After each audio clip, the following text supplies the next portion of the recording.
Chenango County, did you know? When history changes, the Thornton mystery. Sometimes history tells us more than one story, and that's where things get interesting.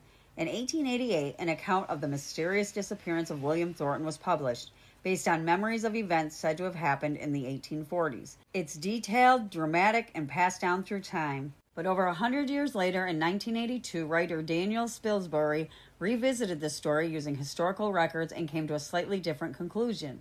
Same mystery, different versions. And that's the beauty of local history. Stories told from memory can grow, change, and take on a life of their own. Meanwhile, later research can help fill in gaps or even challenge what we thought we knew. The earlier version may very well be closer to what actually happened, but I have to admit, I prefer the ending in the 1982 telling. And maybe that's the most important lesson. History isn't just about what happened, it's also about how stories are told and remembered. Before I close, I'd like to share something important about these stories.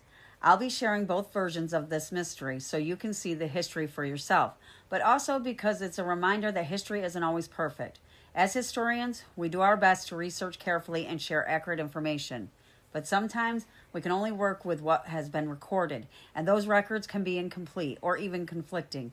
That's why I believe local history is something we preserve together. If you have information, documents, or family stories that could help add to or clarify these histories, I would truly welcome you to share them. I only ask that it is done in a kind, respectful way so we can all learn from one another. There are so many incredible stories in Chenango County that deserve to be told, but sometimes only a small piece of the story survives. For example, I recently came across the obituary of a woman named Katie Stewart from Oxford, New York. She lost her sight as a child, but went on to become an accomplished pianist and music teacher. She was also skilled in beadwork and knitting, an inspiring life by any measure. But when I tried to learn more about her, I found very little. Even the records I did find didn't fully agree. Her obituary listed her parents as Ransom and Sally Bartle Stewart, while another source, her brother-in-law's obituary, gave their names as Alanson and Sarah Bartle Stewart. Moments like this remind us how easily details can change over time. I would love to continue sharing stories like Katie's, stories of strength, talent, and resilience, but I know there are gaps. So if you or your family know more, I would be grateful for your help in preserving these histories as accurately as possible. Because in the end, these aren't just stories. They are the lives of the people from our community, and they deserve to be remembered well. With that said, it's time to move on to the mysteries of William Thornton. We will be starting with the 1982 story because I believe this one's a little more detailed. In a cemetery in Preston lies the body of a man in a stolen coffin. Very close to this grave lies the body of another individual who was buried in a coffin that was meant for someone else. The story dates to a stormy wintry night in January of 1849 when two men arrived in Norwich on the Utica stage. Disembarking at the Old Eagle Hotel, they warmed themselves by the fire, ate supper, and made arrangements to rent a horse from the stable. The two men took rooms in the hotel and told the innkeeper to leave the door unlocked, as they would be stepping out but returning before daylight. The men signed the hotel register as Albert Rice and William Thornton. The hotel keeper remained up well past midnight, waiting for their return. Finally, he went to bed, only to be aroused before daylight by pounding on the door. Albert Rice said the two men had become lost in the storm and that the horse and cutter had sunk into the snow.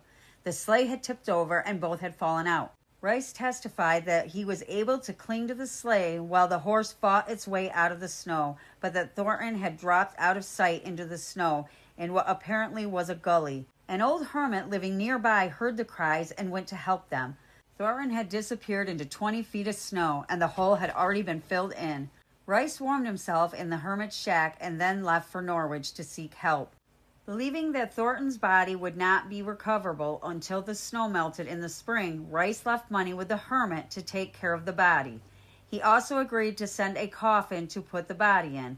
But the hermit knew that he wasn't long for this world either, and after their coffin arrived, he painted it white and left instructions that he, and not the missing man, be buried in it.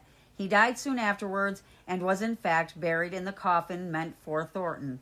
In late March, the body of a man was found in a gully and identified as being that of William Thornton. The neighbors, not knowing that the hermit had stolen Thornton's coffin, bought him another one and buried him near the hermit in a Preston cemetery. The next August, however, a man stopped at the Eagle Hotel and identified himself as the supposed deceased William Thornton. In fact, the hotel keeper positively identified him as the man everyone thought had died. Thornton told the innkeeper that he had burrowed out of the drift and was nursed back to health by a poor family in the hill country. Because Thornton was still very ill, the innkeeper did not tell him of his supposed death and burial, fearing the information would be detrimental to his health. Thornton stayed about a week and then left for Western New York. Later that summer, Albert Rice showed up at the Eagle Hotel. He was overjoyed to find out that his friend was still alive. Rice then left to try to locate him in Western New York. 2 coffins were bought for William Thornton, and he never used either of them.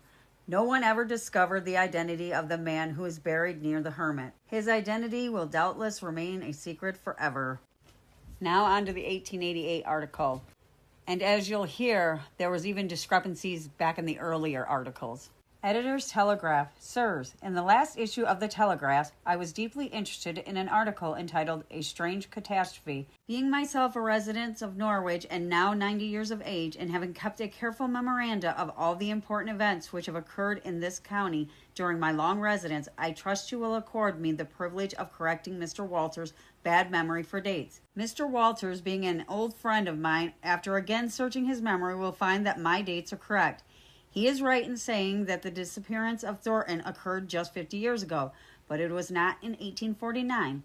The parties Albert Rice and William Thornton started for Versailles on the evening of January 6, 1839, and it was, as Mr. Walters states, the coldest of cold days, and the air was filled with the beautiful snowflakes, so dense that the occupants of the sleigh could not see their horse.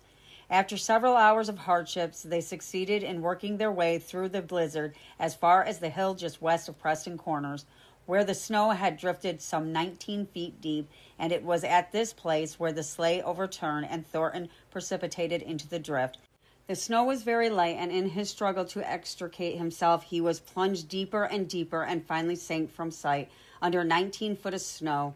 Mr. Rice, after looking in vain for several hours for his friend to reappear, made his way to the house at the foot of the hill and aroused the occupant, who proved to be Captain Harvey, and informed the gentleman of the awful fate of Thornton. The captain wisely decided that it would be useless to search for the body of the unfortunate traveler until the rays of the summer's sun would cause the snow to disappear, when there would be no trouble in finding it. In the meantime, he would drive to Norwich when the traveling permitted, and procure a coffin, which in the spring would be ready for the body of Thornton. The coffin was finally procured. Spring came and summer passed, but the snow still remained, and the body of Thornton had not been recovered. Time passed on. Captain Harvey still kept the coffin in the house. One day the idea occurred to him that it would be a cunning thing to use it for his own burial casket, it being just the size which he required. He caused it to be painted white, and at his death the casket procured for poor Thornton enclosed the kind-hearted captain's remains. August 20th, 1845, just 6 years and 7 months after the disappearance of the unfortunate Thornton, Harry Deschamps, a Frenchman and a brother-in-law of Governor Thurston of Rhode Island, was passing up the hill in question. The sun beat mercilessly down upon his unprotected head. Sitting down upon a friendly rock and wiping the perspiration from his brow, he cast his eyes over the landscape and was shocked to discover what appeared to be the toe of a boot protruding from the neighboring snowbank. He procured a shovel, and after toiling several hours, was rewarded by bringing to light the remains of William Thornton. The bones were not whitened, as Mr. Walters states, but the body was in a remarkable state of preservation, and the features retained their same placid expression as though in a deep sleep. Coroner Charles Parker of Norwich was notified, and an inquest was held. Several reputable witnesses were sworn, and one H.B. Camel, better known as Humpback, swore that he positively identified the body as that of Rip Van Winkle by the patch on the pantaloons. The verdict of the jury that the body was that of William Thornton occasioned no little surprise among the people of the county. Thornton was supposed to have escaped death in the snow and left for parts unknown, as he was afterwards heard from in the far west.